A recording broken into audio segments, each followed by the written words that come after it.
ओम शांति। आज अव्यक्तवाणी 4 दिसंबर 91 की 4 दिसंबर 1991 की अव्यक्तवाणी का टाइटल है सफल तपस्वी अर्थात प्योरिटी की पर्सनैलिटी और रॉयल्टी वाले। तो आज बाप दादा चारों ओर के तपस्वी बच्चों की याद प्यार स्वीकार करते हुए उन्हें सम्मुख रिटर्न में मिलन मनाने पहुंचे हैं। आकारी रूप में समझो या अव्यक्त रूप में बाबा का हाथ और साथ हमेशा साथ तो अनुभव करते ही है ना। हाँ जी बाबा। बाबा कहते आज अमृत वेले बाप दादा बच्चों की तपस्या का प्रत्यक्ष स्वरूप देख रहे थे। हर एक बच्चा अपने पुरुषार्थ प्रमाण तपस्या कर रहे हैं। लक्ष्य भी है और उमंग भी है। तपस्वी सभी है क्योंकि ब्राह्मण जीवन की विशेषता ही तपस्या है। तपस्या अर्थात एक के लगन में मगन रहना। सफल तपस्वी बहुत थोड़े हैं, पुरुषार्थी तपस्वी बहुत है। सफल तपस्वी की निशानी डबल अंडरलाइन करें। पहली, उनके सूरत और सीरत में प्योरिटी की पर्सनालिटी और प्योरिटी की रॉयल्टी सदा स्पष्ट अनुभव होगी। सफल तपस्वी किसे कहेंगे? प्योरिटी की पर्सनैलिटी और रॉयल्टी सदा अनुभव होनी चाहिए। तपस्या का अर्थ ही है मन वचन कर्म और संबंध संपर्क में अपवित्रता का अंश मात्र भी विनाश होना, नाम निशान समाप्त होना।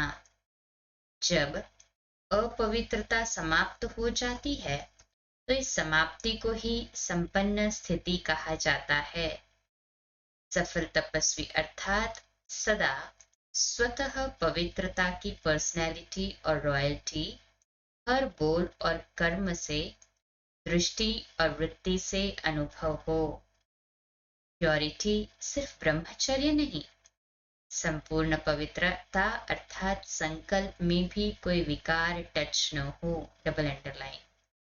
जैसे ब्राह्मण जीवन में शारीरिक आकर्षण व शारीरिक टचिंग अपवित्रता मानते हो, ऐसे मन बुद्धि में किसी विकार के संकल्प मात्र की आकर्षण व टचिंग, इसको भी अपवित्रता कहा जाएगा।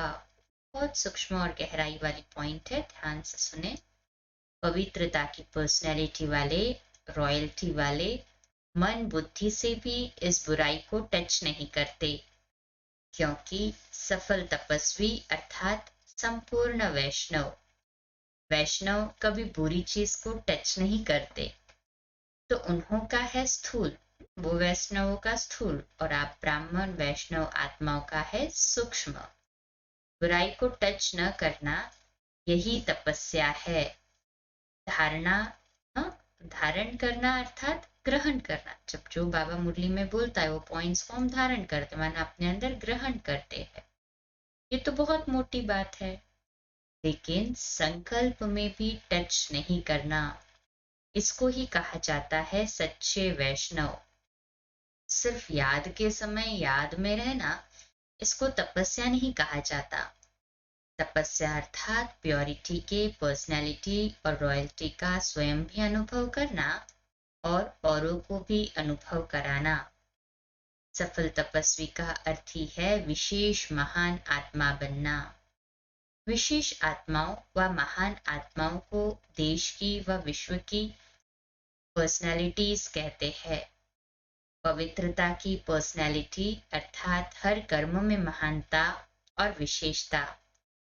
पर्सनैलिटी अर्थात सदा स्वयं की और औरों की सेवा में सदा बिजी रहना, अर्थात अपनी एनर्जी समय संकल्प वेस्ट नहीं गवाना, सफल करना, इसको कहेंगे पर्सनैलिटी वाले। पर्सनैलिटी वाले कभी भी छोटी छोटी बातों में अपनी मन बुद्धि को बिजी नहीं रखते। अपवित्रता की बातें अब श्रेष्ठ आत्माओं के आगे छोटी है या बड़ी? छोटी है ना? है हाँ जी बाबा। इसलिए तपस्वी अर्थात ऐसी बातों को सुनते हुए नहीं सुने, देखते हुए नहीं देखे, ऐसा अभ्यास किया है। ऐसी तपस्या है सभी की? बाबा पूछ रहे हैं। हाथ ऊपर करे जो समझते हैं। जैसे रास्ते पर जाते हो, कहीं कुछ दिखाई देता है परंतु आपके मतलब की कोई बात नहीं तो देखते हुए नहीं देखेंगे, साइट सीन समझकर पार कर लेंगे। ऐसे जो बातें सुनते हो देखते हो आपके काम की नहीं, तो सुनते हुए भी नहीं सुनो, देखते हुए नहीं देखो। अगर मन बुद्धि में धारण किया कि ये ऐसे है वो वैसे है, इसको कहा जाएगा व्यर्थ या बुराई को टच किया, अर्थात सच्चा वैष्णवपन संपूर्ण रूप से नहीं है। प्योरिटी की पर्सनैलिटी में परसेंटेज कम, अर्थात तपस्या की परसेंटेज कम। तो समझा तपस्या क्या है? इसी विधि से अपने आप को चेक करो। तपस्या वर्ष में तपस्या का प्रत्यक्ष स्वरूप प्योरिटी की पर्सनैलिटी अनुभव करते हो। पर्सनैलिटी कभी छिप नहीं सकती, प्रत्यक्ष दिखाई जरूर देती है। जैसे साकार ब्रह्मा बाप को देखा, प्योरिटी की पर्सनैलिटी कितनी स्पष्ट अनुभव करते थे। ये तपस्या के अनुभव की निशानी अब आप द्वारा औरों को अनुभव हो। सूरत और सीरत दोनों द्वारा अनुभव करा सकते हो। अभी भी कई लोग अनुभव करते भी है, लेकिन इस अनुभव को और स्वयं द्वारा औरों में फैलाओ। आज पर्सनालिटी का सुनाया, फिर रॉयल्टी का सुनाएंगे। सभी मिलन मनाने आए हैं, तो बाप दादा भी मिलन मनाने के लिए आप जैसे व्यक्त शरीर में आते हैं। समान बनना पड़ता है ना। आप साकार में हो तो बाप को भी साकार तन का आधार लेना पड़ता है। वैसे आपको व्यक्त से अव्यक्त बनना है या अव्यक्त को व्यक्त बनाना है? क्या कहेंगे? हमें व्यक्त से अव्यक्त बनना है ना अभी। है हाँ जी बाबा, कायदा क्या कहता है? तो फिर अव्यक्त को व्यक्त में क्यों लाते हो? तो अभी बाबा ने इसीलिए अव्यक्त पाठ शुरू किया है, हम भी अव्यक्त में रहे। अव्यक्त भी ड्रामा अनुसार व्यक्त में आने के लिए बांधे हुए, और ड्रामा अनुसार उस प्लान का चेंज होना ड्रामा में, ये भी ड्रामा में नोंद था। बाबा कहते हैं जैसा समय वैसे मिलन मना सकते हो ना, अव्यक्त रूप में तो कभी भी मिलन मना सकते हो। तो जो भी जहां से भी हो, हम अपने को ऐसे ना समझे कि हम महाराष्ट्र निवासी है, उड़ीसा निवासी है, नहीं। ओरिजिनली सब कहाँ के हैं? मधुबन निवासी हो, है ना सभी मधुबन निवासी। कहे हाँ जी बाबा, यह सेवा अर्थ भिन्न भिन्न स्थान पर गए हो। ब्राह्मण अर्थात मधुबन निवासी सेवा स्थान पर गए हो, इसीलिए सेवा स्थान को मेरा नहीं, मेरा यही स्थान है, यह कभी नहीं समझना। Double underline. कई बच्चे ऐसे कहते हैं ना, इसको चेंज करो, तो कहते हैं नहीं, हमको पंजाब में व उड़ीसा में ही भेजो। तो ओरिजिनल पंजाब उड़ीसा के हो व मधुबन के हो, फिर क्यों कहते हो हम पंजाब के हैं तो पंजाब में ही भेजो, गुजरात के हैं तो गुजरात में ही भेजो। चेंज होने के लिए तैयार हो? हाँ, सब बाबा पूछ रहे टीचर्स को, सभी तैयार हो? किसी को कहीं भी चेंज करे तैयार है? भाई बाबा जहां भेजे, हाँ अपने आप को बाबा को कह दो, बाबा तो जहां हमारे से जैसे सेवा करानी हो, जब करानी हो, जिस विधि से करानी हो, आप कराओ, पर कराओ, फ्री नहीं छोड़ो। देखो दादी सभी को सर्टिफिकेट ना कर दे रही है। अच्छा, यह भी अप्रैल में करेंगे। जो चेंज होने के लिए तैयार हो वही मिलन मनाने आवे। सेंटर पर जाकर सोचेंगे, यदि नहीं रहेंगे कि इसका क्या होगा, मेरा क्या होगा। सोचते हैं ना फिर कि यहाँ चले जाएंगे तो क्या होगा, उसका क्या होगा, उसका। अरे भाई हमें क्या सोचने की जरूरत है, बाबा बैठा है ना सोचने के लिए। थोड़ा बहुत कुछ किनारा भी करेंगी। बाप दादा से तपस्या की प्राइज लेना चाहते हो, और बाप दादा की को तपस्या की प्राइज देने भी चाहते हो, या सिर्फ लेने चाहते हो? बाबा से ले रहे तो बाबा को रिटर्न भी तो देना है ना। तो सभी सेंटर से सरेंडर होकर आना। नए मकान में आ सकती है क्या? कोई आ सकती नहीं। मेहनत करके बनाया है ना, जहां मेरापन है वहां तपस्या किसको कहा जाएगा? बहुत मेहनत करके बनाया है ना बाबा ये मकान, कोई का संकल्प पहुंचा होगा, तो हम कैसे आए? तो बाबा कहते हैं बाबा का है ना, मेरापन कहाँ से आया? तपस्या अर्थात तेरा, और तपस्या भंग होना माना मेरा। समझा? ये तो सब छोटी छोटी टीचर्स है, कहेंगी हर्जा नहीं, यहाँ से वहां हो जाएंगी, हाँ, कोई मेरापन नहीं। बड़ों को थोड़ा सोचना पड़ता है। बाबू जहाँ भेजना है भी बाबा भेजे ना। अच्छा, जो सेंटर पर आने वाले वो भी सोचेंगे हमारी टीचर चले जाएगी, आप सभी भी एवर रेडी हो ना। टीचर में आ सकती तो नहीं, कोई टीचर एक सेंटर से दूसरे सेंटर पे चले जाए, तो बाबा का सेंटर है, यहाँ जाए वहां जाए, कोई भी कहाँ भी चली जाए, वह कहेंगी हमको तो यही टीचर चाहिए। जो समझते हैं कोई भी टीचर मिले उसमें राजी है वह हाथ उठावे, हाथ उठाए। हाँ, सेंटर पे कोई टीचर बदल बदल जाती है तो राजी है, उसमें हाथ उठाए।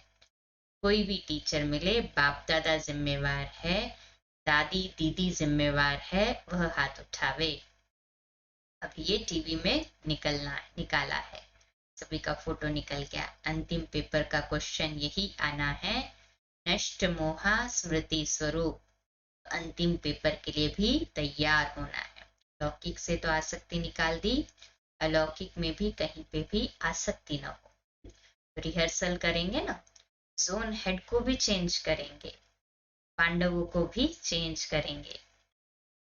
हाँ? तो अच्छा, सभी एवर रेडी है सभी एवर रेडी? हाथ ऊपर करें। इसलिए हाथ उठाया ना सभी ने, तो बाबा जिन्होंने हाथ उठाया उनको मुबारक दे रहे हैं। अच्छा, हम शांति 2 मिनट के लिए शक्तिशाली योग करेंगे संगठन में, बाबा के घर के लिए।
आज जो हमारा सोमान रहा, मैं कर्मयोगी आत्मा हूँ, तो रात्रि सोने से पूर्व बाबा को परसेंटेज कह दे कि क्वालिटी कितनी रही, परसेंटेज कितनी रही कर्म करते हुए बाबा के याद में रहने की। चार्ट तो लिखते ही है, परंतु आज बाबा के साथ विशेष इसके ऊपर रूह रिहान करें, कहाँ कमी है, कैसे बढ़ाना है, बाबा भी टचिंग देगा। अच्छा, शुभ रात्रि, ओम शांति। सुबह लाइव अमृत वेला मेडिटेशन मिलेंगे 3:30 से 4:30 और 4:30 से 5 मुरली, और रात्रि क्लास रोज की तरह 8:45 अव्यक्त वाणी पर आधारित। ओम शांति।